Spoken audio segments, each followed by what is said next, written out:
ಕಮಲ್ ಹಾಸನ್ ಪರವಾಗಿ ವಕೀಲರಾದ ಧ್ಯಾನ್ ಚಿನ್ನಪ್ಪ ವಾದವನ್ನು ಮಂಡಿಸ್ತಾ ಇದ್ದಾರೆ. ಕಮಲ್ ಹಾಸನ್ ಕನ್ನಡ ವಿರೋಧಿ ಹೇಳಿಕೆಗೆ ದೊಡ್ಡ ಮಟ್ಟದ ಆಕ್ರೋಶ ವ್ಯಕ್ತವಾಗಿತ್ತು. ಹೈಕೋರ್ಟ್ನಲ್ಲಿ ಈಗ ಕಮಲ್ ಹಾಸನ್ ಸಲ್ಲಿಸಿದಂತಹ ಅರ್ಜಿ ವಿಚಾರಣೆ ಮುನ್ನೆಲೆಗೆ ಬಂದಿದೆ. ಕೋರ್ಟ್ ಕೈಗೆತ್ತಿಕೊಂಡಿದೆ. ಥಗ್ ಲೈಫ್ ಬಿಡುಗಡೆಗೆ ನಿರ್ದೇಶನ ಕೊಡಬೇಕು ಅಂತೇಳಿ ಅರ್ಜಿಯನ್ನು ಸಲ್ಲಿಸಿದ್ದಾರೆ ಕಮಲ್ ಹಾಸನ್.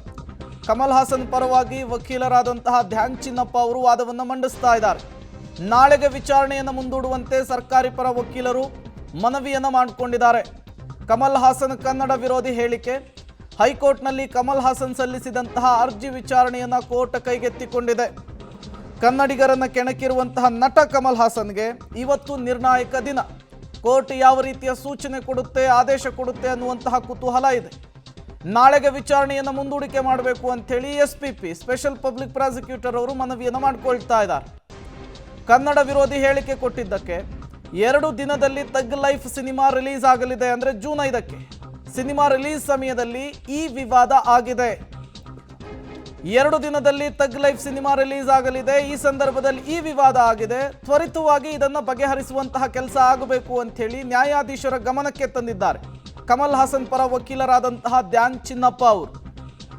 ತತ್ಕ್ಷಣಕ್ಕೆ ತ್ವರಿತಗತಿಯಲ್ಲಿ ಇತ್ಯರ್ಥ ಮಾಡಿಕೊಡ್ಬೇಕು ಅಂಥೇಳಿ ಮನವಿಯನ್ನು ಮಾಡಿಕೊಳ್ತಾ ಇದ್ದಾರೆ. ಮತ್ತೊಂದು ಕಡೆ ಸರ್ಕಾರಿ ವಕೀಲರು ಇದನ್ನು ನಾಳೆಗೆ ಮುಂದೂಡಿಕೆ ಮಾಡಬೇಕು ಅಂಥೇಳಿ ಮನವಿಯನ್ನು ಮಾಡಿಕೊಂಡಿರುವಂಥದ್ದು. ಹಾಗಾಗಿ ಕೋರ್ಟ್ ಈಗ ಯಾವ ಸೂಚನೆಯನ್ನು ಕೊಡುತ್ತೆ ಅನ್ನುವಂತಹ ಕುತೂಹಲವಂತೂ ಮುನ್ನೆಲೆಗೆ ಬರ್ತಾ ಇದೆ. ಆಡಿಯೋ ರಿಲೀಸ್ ಸಮಯದಲ್ಲಿ ಕಮಲ್ ಹಾಸನ್ ಒಂದು ಹೇಳಿಕೆಯನ್ನು ಕೊಟ್ಟಿದ್ರು. ಈ ವೇಳೆ ನಟ ಶಿವರಾಜ್ ಕುಮಾರ್ ಕೂಡ ಆ ಕಾರ್ಯಕ್ರಮದಲ್ಲಿ ಉಪಸ್ಥಿತರಿದ್ದರು. ಇದೇ ಕಾರ್ಯಕ್ರಮದಲ್ಲಿ ಕಮಲ್ ಹಾಸನ್ ಕೊಟ್ಟಂತಹ ಹೇಳಿಕೆ, ಈ ಹೇಳಿಕೆಯಿಂದ ಕನ್ನಡದಲ್ಲಿ ಸಿನಿಮಾ ರಿಲೀಸ್ ಆಗೋದಕ್ಕೆ ಅವಕಾಶ ಕೊಡಲ್ಲ ಅಂಥೇಳಿ ಕನ್ನಡ ಪರ ಸಂಘಟನೆಗಳು ಜೊತೆಗೆ ಫಿಲ್ಮ್ ಚೇಂಬರ್ ಹೇಳಿದೆ. ಕಮಲ್ ಹಾಸನ್ ಕ್ಷಮೆಯನ್ನು ಕೇಳಿದ್ದಾರಾ ಅಂಥೇಳಿ ನ್ಯಾಯಾಧೀಶರು ಕಮಲ್ ಹಾಸನ್ ಪರ ವಕೀಲರಿಗೆ ಪ್ರಶ್ನೆಯನ್ನು ಕೇಳಿದ್ದಾರೆ ಅನ್ನೋದು ಗೊತ್ತಾಗ್ತಾ ಇದೆ. ವಾದ ಮುಂದುವರಿತಾ ಇದ್ದ ಹಾಗೆ ಜಡ್ಜ್ ಪ್ರಶ್ನೆಯನ್ನು ಕೇಳಿರುವಂಥದ್ದು, ಕಮಲ್ ಹಾಸನ್ ಈ ವಿಚಾರಕ್ಕೆ ಸಂಬಂಧಪಟ್ಟಂತೆ ಕ್ಷಮೆಯನ್ನೇನಾದರೂ ಕೇಳಿದ್ದಾರಾ? ಕಮಲ್ ಹಾಸನ್ ಪರ ವಕೀಲರಿಗೆ ನ್ಯಾಯಾಧೀಶರು ಪ್ರಶ್ನೆಯನ್ನು ಕೇಳಿರುವಂಥದ್ದು. ಈ ಮೂಲಕ ವಾದ ಪ್ರತಿವಾದ ಮುಂದುವರಿತಾ ಇದೆ. ಇದರ ನಡುವೆ ನ್ಯಾಯಾಧೀಶರು ಕಮಲ್ ಹಾಸನ್ ಪರ ವಕೀಲರಿಗೆ ಪ್ರಶ್ನೆಯನ್ನು ಕೇಳಿರುವಂಥದ್ದು. ನೆಲ, ಜಲ, ಭಾಷೆ ಒಂದು ಭಾವನೆ ಅಂತ ಕೂಡ ಹೇಳಿದ್ದಾರೆ ನ್ಯಾಯಾಧೀಶರು. ಕಮಲ್ ಹಾಸನ್ ಕ್ಷಮೆಯನ್ನು ಕೇಳಿದಾರ ಅನ್ನುವಂತಹ ವಿಚಾರವನ್ನು ನ್ಯಾಯಾಧೀಶರೇ ಮುನ್ನೆಲೆಗೆ ತಂದಿದ್ದಾರೆ. ಕಮಲ್ ಹಾಸನ್ ಪರ ವಕೀಲರಿಗೆ ಕೇಳಿರುವಂತಹ ಪ್ರಶ್ನೆ ಇದು. ಮುಂದುವರೆದು ನ್ಯಾಯಾಧೀಶರು ಹೇಳ್ತಾರೆ, ನೆಲ, ಜಲ, ಭಾಷೆ ಒಂದು ಭಾವನೆ, ಜನರ ಭಾವನೆಗೆ ಧಕ್ಕೆ ಆಗುವ ರೀತಿ ನಡೆದುಕೊಳ್ಳಬಾರ್ದು ಅಂಥೇಳಿ ಸೂಚನೆಯನ್ನು ಕೊಟ್ಟಿದ್ದಾರೆ ನ್ಯಾಯಾಧೀಶರು. ಕಮಲ್ ಹಾಸನ್ ಕ್ಷಮೆಯನ್ನು ಕೇಳಿದಾರ ಅನ್ನೋದರ ಜೊತೆಗೇನೆ ಕಮಲ್ ಹಾಸನ್ ಅವರ ಪರ ವಕೀಲರಿಗೆ ಪ್ರಶ್ನೆಗಳನ್ನು ಮಾಡುವಂತಹ ಕೆಲಸವನ್ನು ನ್ಯಾಯಾಧೀಶರು ಮಾಡಿರುವಂತಹದ್ದು. ನೆಲ, ಜಲ, ಭಾಷೆ ಒಂದು ಭಾವನೆಯ ವಿಚಾರ, ಜನರ ಭಾವನೆಗೆ ಧಕ್ಕೆ ಆಗುವ ರೀತಿಯಲ್ಲಿ ನಡೆದುಕೊಳ್ಳಬಾರ್ದು ಅಂತ ಕೂಡ ತಾಕೀತು ಮಾಡಿದ್ದಾರೆ.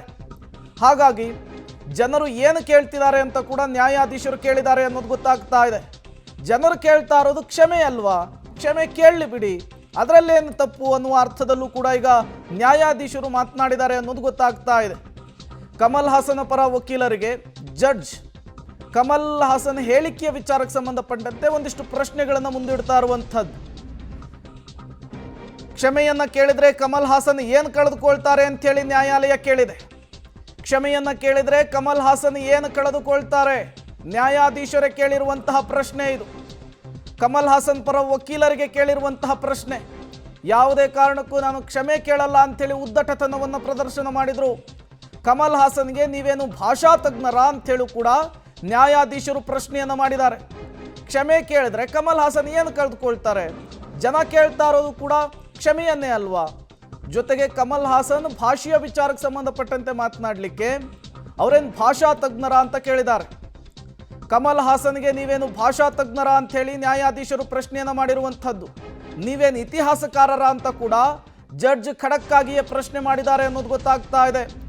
ಭಾಷೆ ಹುಟ್ಟಿದರ ಬಗ್ಗೆ ಕಮಲ್ ಹಾಸನ್ ಧ್ವನಿಯನ್ನು ಎತ್ತುವಂತಹ ಕೆಲಸ ಮಾಡಿದ್ರು, ಕನ್ನಡಿಗರಿಗೆ ಅಪಮಾನ ಮಾಡುವಂತಹ ಕೆಲಸವನ್ನು ಮಾಡಿದ್ರು. ಇದೇ ವಿಚಾರ ಈಗ ಕೋರ್ಟ್ನ ಮೆಟ್ಟಿಲೇರಿದೆ. ಕೋರ್ಟ್ನಲ್ಲಿ ವಾದ ಪ್ರತಿವಾದವನ್ನು ಆಲಿಸ್ತಾ ಇರುವಂತಹ ನ್ಯಾಯಾಧೀಶರು ಒಂದಿಷ್ಟು ಪ್ರಶ್ನೆಗಳನ್ನು ಖಡಕ್ಕಾಗಿ ಕಮಲ್ ಹಾಸನ್ಗೆ ಕೇಳುವಂತಹ ಕೆಲಸವನ್ನು ಮಾಡ್ತಾ ಇದ್ದಾರೆ. ಅವರೇನು ಭಾಷಾ ತಜ್ಞರ ಅಂತ ಕೂಡ ಪ್ರಶ್ನೆಯನ್ನು ಮಾಡಿರುವಂಥದ್ದು.